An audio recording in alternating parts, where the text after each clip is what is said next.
sejahtera bagi kita semua. Annyeonghaseyo, this is Opos, OSIS Podcast Imira.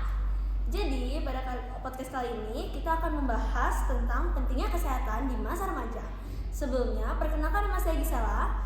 Nama saya Tiarli dan di sebelah kita ini adalah Dua narasumber kami betul. yang akan menjelaskan tentang pentingnya kesehatan di masa remaja. Boleh perkenalan dulu? Mulai dari Perkenalkan, kalau saya Felicia Gisel Dominik Nenggolan, biasa dipanggil Gisel. Dan saya Elena Vita Gunawan. Jadi sebelum kita masuk ke pertanyaan pertama, kita akan menanyakan beberapa pertanyaan inti nih buat narasumber kami. Pertanyaan pertama, apa yang kalian rasakan ketika kalian terpilih menjadi duta anti anemia nih? Jadi yang saya rasakan tuh saya merasakan saya senang karena sudah terpilih dari duta, jadi menjadi duta anti anemia. Saya juga merasa senang dan tentunya bangga karena bisa dipercaya untuk menjadi duta anti anemia. Nah, terus apa yang bakal kalian lakukan ketika nanti kalian sudah dilantik untuk menjadi duta anti anemia? Kalau saya akan lebih banyak untuk mensosialisasikan tentang bahayanya anemia. Jika kita terkena anemia tuh bahaya banget kan. Nah, tapi kan banyak nih orang yang belum tahu apa sih bahayanya. Mungkin saya akan mensosialisasikan itu dan saya lebih mensosialisasikan lebih banyak lagi tentang anemia dan juga tentunya kesehatan di masa remaja. Saya juga akan bersosialisasikan, termasuk juga dengan program pemerintah yang kayak memberikan obat penambah darah itu. Apalagi kita kan pasti mengalami setiap bulan, jadi butuh yang namanya bertambah darah kan? Oke, berarti sekarang kita bisa masuk nih ke pertanyaan pertama. Oke. Jadi pertanyaan pertama itu, mengapa hidup sehat itu sangat penting di masa remaja kayak kita gini? Dan apa saja dampak positif yang bisa kita peroleh jika kita menerapkan gaya hidup yang sehat sejak dini? Jadi menurut saya pengaruhnya hidup sehat di masa remaja itu ada dalam jangka panjang dan jangka pendeknya dulu nih.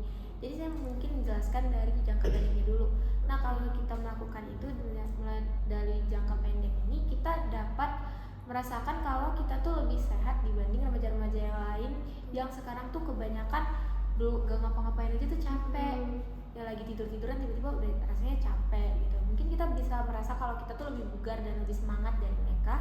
Kalau dalam jangka panjang, kita tuh merasa kalau nanti di masa tua nanti kita tuh merasa kalau kita tuh gak gampang terserang oleh penyakit yang sulit untuk diobati. Iya.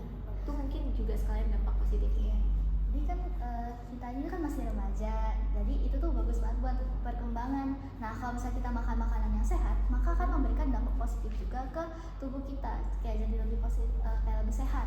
Nah, itu tuh bisa kayak untuk terhindar dari penyakit tidak menular, contohnya tuh kanker sama diabetes. Berarti kita bisa lebih sehat gitu Iya, ya, sampai mungkin kita sudah dewasa nanti kita bisa ngelakuin pekerjaan kita tuh juga lebih enak gitu karena badan kita tuh sehat gitu. Iya. Oke, jadi kita lanjut ke pertanyaan kedua ya. Pertanyaan kedua tuh kalau misalkan kita menjalankan hidup sehat di masa remaja itu kan pasti banyak tantangan yang akan kita alami nih. Nah, terus bagaimana tekanan sosial dan masyarakat itu mempengaruhi gaya hidup mereka? Apalagi kan zaman tuh semakin maju, banyak banget makanan-makanan luar atau fast food yang banyak diminati anak-anak remaja zaman sekarang gitu. Kan seiring perkembangannya zaman pasti lebih banyak makan makanan yang gak sehat kan, kayak contohnya tuh kayak KFC, McD. Sebenarnya boleh kok kalau kita makan makanan yang kayak gitu, cuman kita tuh harus batasin gitu. Dan juga kita tuh dari tantangannya itu bisa dari teman kita sendiri. Mungkin ada teman kita tuh yang makanannya tuh nggak sehat. Nah, kita tuh sebagai teman harusnya kita ngasih tahu ke dia kayak ini tuh nggak sehat gitu loh. Dan kita jangan sampai malah keikut sama dia gitu. Jadi kalau menurut saya tekanan sosial itu juga memang sangat berpengaruh ya bagi kita yang ingin menjalankan hidup sehat, karena kalau misalnya mereka tuh bilang ke kita kayak ngapain sih kamu hidup sehat kayak gini, itu juga hidup kamu tuh masih panjang, nanti aja lah. Padahal kan harusnya tuh hidup sehat tuh dimulainya dari sejak dini malah, tapi mereka malah memberikan pengertian yang salah. Nah, kalau misalnya mereka gitu-gitu terus tuh, kita lama-lama juga akan terpengaruh dan merasa kalau iya juga ya, bener juga kayaknya kata dia hidupku kan masih panjang, jadi mendingan nanti aja aku hidup sehat. Kalau yang sekarang aku aja. Iya, enjoy dulu. Mereka nggak tahu gitu ya dampak apa yang akan mereka Iya. hadapi nanti ke depannya gitu kan. Intinya kita tidak boleh terpengaruh sama mereka Iya. gitu. Dan jadi kita juga harus menjadi pengaruh yang baik untuk mereka. Nah, lanjut. Menurut kalian, bagaimana peran pendidikan dan informasi dalam membantu remaja membuat pilihan yang lebih sehat? Serta sejauh mana peran sekolah, orang tua, dan media dalam mengedukasi tentang kesehatan? Nah, jadi kan kalau misalnya di sekolah itu ada 2 mata pelajaran, ini tuh PJOK sama kesehatan. Nah, ini tuh bisa membantu kita tuh untuk hidup lebih sehat. Ya, untuk kesehatan kita tuh bisa menerapkan pola makan sehat, sedangkan PJOK kita bisa olahraga gitu biar jadi lebih bugar dan lebih kuat. Terus untuk orang tua, semenjak kita gini, pasti orang tua juga bakalan memberikan kita makanan yang sehat dibandingkan dengan makanan yang nggak sehat. Dan untuk media sosial sendiri dapat memberikan kita informasi tentang kesehatan, contohnya tuh kayak penyakit ini, terus semacam tentang kesehatan gitu.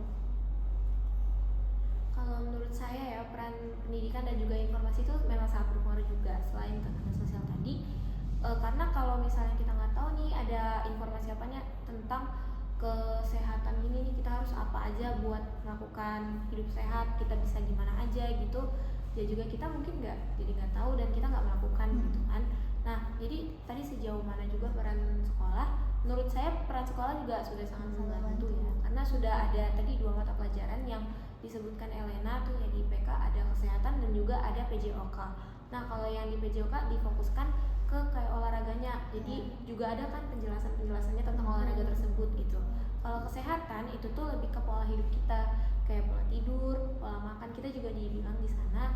Jadi itu menurut saya juga memberikan banyak informasi ke kita. Iya. Kalau orang tua tadi tuh ya lebih banyak memberikan informasi ke anaknya. Kan juga kita tuh ya banyaknya sama orang tua kan, lebih banyak menghabiskan waktu dengan orang tua dan orang tua yang tahu kita tuh gimana. Jadi mungkin mereka bisa mengatur kita kayak kasih lebih banyak informasi yang kita tuh awalnya nggak tahu dan kita tuh malas buat nerapin itu, mereka kasih tahu caranya supaya kita mau gitu. Peran Berarti media juga di banyak. masa remaja itu kita harus lebih aktif gitu ya, Iya. untuk mencari informasi tentang pentingnya kesehatan di masa remaja melalui media sosial yang semakin maju gitu. Oke, kita lanjut ke pertanyaan kelima ya. Tadi kan kata Alena dan juga Gracia kan katanya di sekolah IPK ini kan ada yang namanya pembelajaran olahraga kan. Iya. Nah kira-kira olahraga apa sih yang sangat berpengaruh untuk kesehatan di masa remaja ini, dan apa caranya mereka untuk memulainya gitu? Karena kan biasa kayak males pulang sekolah, capek gitu-gitu. Kira-kira bagaimana tuh? Jadi kan kalau saya di pelajaran PJOK kita tuh biasanya mulai dengan jogging gitu kan, jogging sama pemanasan gitu. Nah untuk memulainya itu tuh kita bisa kayak cari motivasi dulu gitu loh, motivasi kita nih olahraga biar sehat gitu. Oke. Ya sama seperti Elena tadi yang dibilang tuh olahraganya tuh ada joggingnya. Jadi kita tuh bisa memulai jogging ini dengan cara mencari motivasi dulu memang awalnya, dan juga kita itu sudah ada niat gitu kayak pengen jogging gini. Nah cara untuk memulainya mungkin yang paling pertama bisa dilakukan setelah itu menyusun jadwalnya nih. Jadi kita setelah Kayak membuat sekolah schedule gitu ya. Iya, setelah sekolah nih kita kan capek, tidur dulu bentar, nanti bangun jam berapa, misalnya jam 5 atau jam 4 gitu kita bangun jogging, mulai jogging gitu. Tapi gimana nih kalau misalkan mereka ada kegiatan gitu, kayak misalkan les atau ekstrakurikuler gitu, Iya. kira-kira gimana? Nah menurut saya tuh mungkin bisa diatur aja gitu kan, kalau misalnya ekskul sama les ini kan udah gak bisa diubah lagi nih. Iya. Nah jadwalnya tuh udah tetap, udah mutlak, jadi ya itu kita bisa kayak joggingnya nanti di hari-hari libur dulu mungkin, nanti kalau saya ada waktu kosong atau lagi waktu apa gitu, jadi bisa diterapkan gitu joggingnya. Barang teman-teman juga bisa seperti itu. Iya. Jadi kayak cece saya, soalnya kan cece saya ini tuh kan suka jogging, olahraga gitu kan, lari Jadi tiap kadang sore. jogging bareng gitu. Ya, nah baru dia itu juga ada les. Nah jadi dia atur jadwal lesnya itu, karena kan dia biasanya tuh lebih suka larinya itu kan kayak jam sore. Jadinya dia pilih waktu untuk lesnya itu kayak agak maleman gitu, biar habis dia les dia istirahat bentar, baru langsung les. Habis lari dia tuh istirahat bentar, baru les gitu. Nah, tapi kira-kira Cece-nya tuh capek nggak? Ini kan ada waktu istirahat gitu kan, terus dia itu karena suka lari, bahkan kalau misalnya ada event atau gimana gitu dia tetap kayak ya kok harus lari dulu nih, jogging dulu pokoknya gitu. Pokoknya harus ada jogging gitu ya. Ya itu juga kayak kesukaan dia, jadi dia tuh kayak capek atau gimana juga dia tetap seneng gitu, seneng. Berarti suka banget ya berarti ya? Iya. Lanjut pertanyaan. Nah, bagaimana pengaruh pola makan terhadap kesehatan kita nih? Dan apa saja kesalahan umum dalam pola makan remaja dan bagaimana cara kita untuk memperbaikinya? Oke, jadi kalau menurut saya pola makan tuh memang sangat berpengaruh juga, karena kalau kita makan makanannya tuh nggak teratur, jadi kalau kita nggak teratur ya tubuh kita mungkin kayak jadinya membutuhkan energi, jadi lemes gitu kan, karena nggak teratur itu tadi. Nah, jadi kesalahan umum juga yang sering dilakukan pada remaja itu adalah mereka tuh pengen diet, mereka tuh pengen diet. Biasa aku juga gitu. Mereka kalau mau diet, mereka tuh bikin pengertiannya tuh salah. Mereka bukannya mengurangi porsi makan atau makanannya diganti dengan makanan yang lebih sehat, malah gak makan. Iya. Padahal harusnya itu makannya di waktu yang sama juga, kayak ya jam makan pagi, makan Iya. siang, makan malam 3 kali sehari. Tapi makanan juga diganti, sama Iya. mungkin dikurangi porsinya gitu. Ya kayak bener banget, kalau misalnya kita diet itu tuh banyak yang kayak mama saya tuh pengen banget diet gitu kan, dia kayak diet sampai beli obat online gitu kan Untuk buat menurunkan berat badan. nggak ada efeknya sama sekali gitu loh. Terobsesi.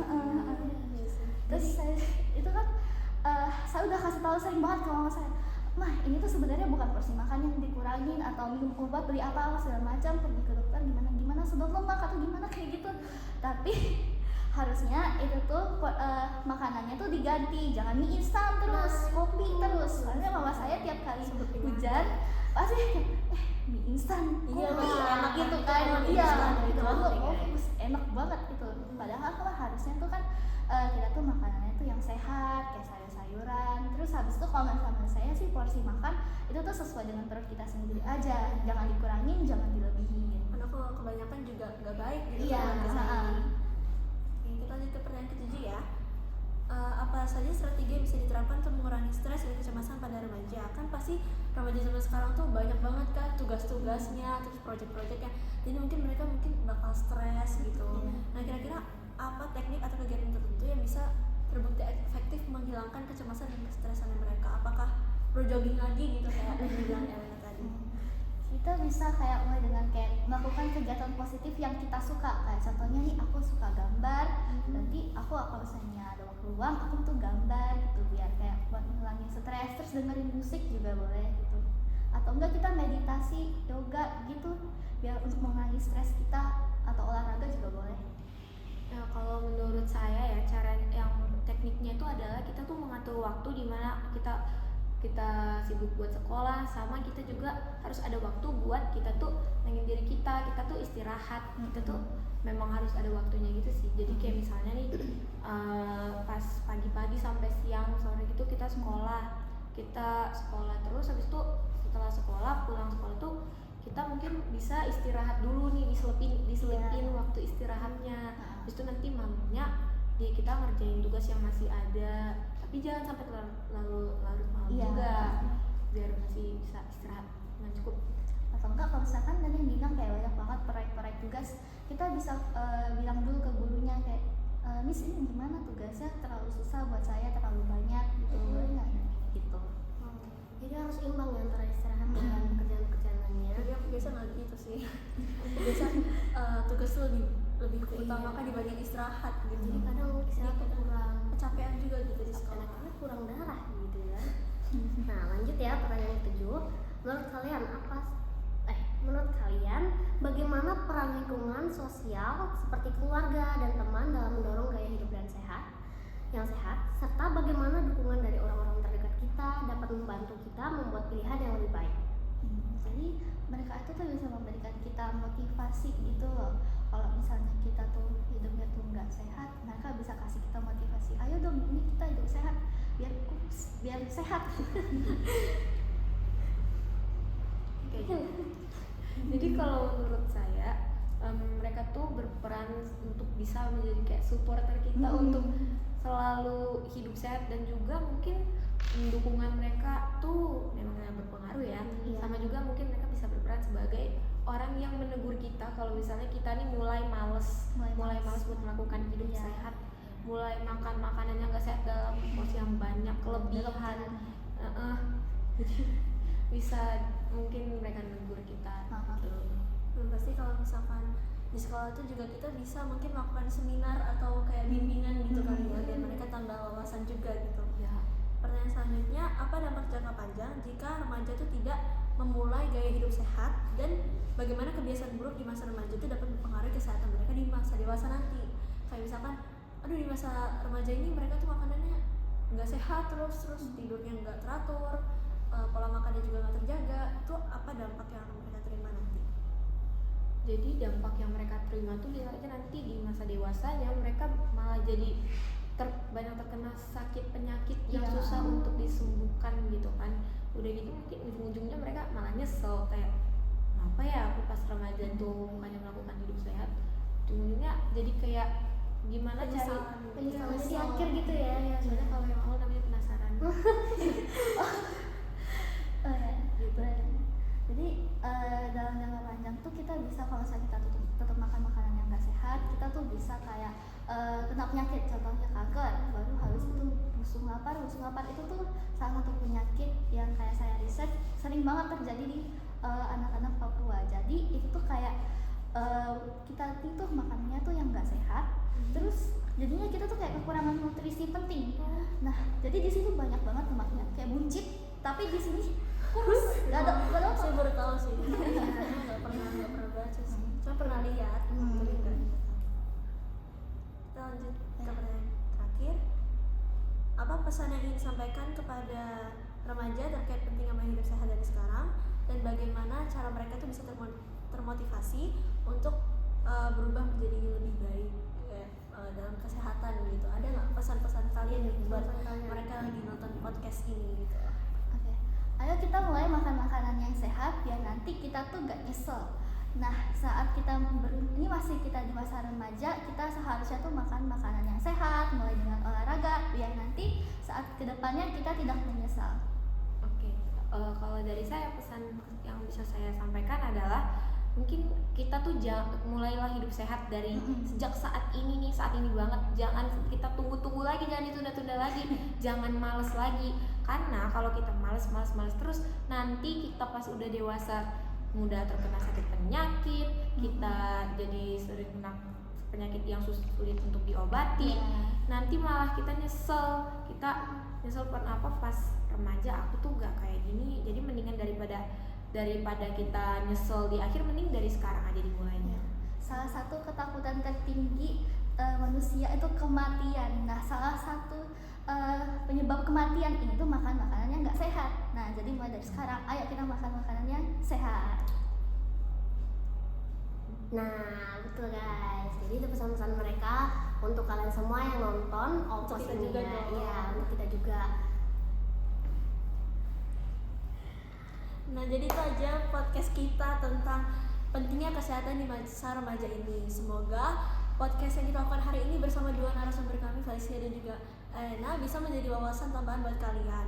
Dan jangan lupa selalu terapkan hidup sehat dalam kehidupan kalian, jaga pola makan kalian, dan juga jangan mudah kecapean ya guys. Oke, saya punya slogan nih ya. Sehatkan tubuh, kuatkan hidup. Sampai jumpa di episode berikutnya. Opus and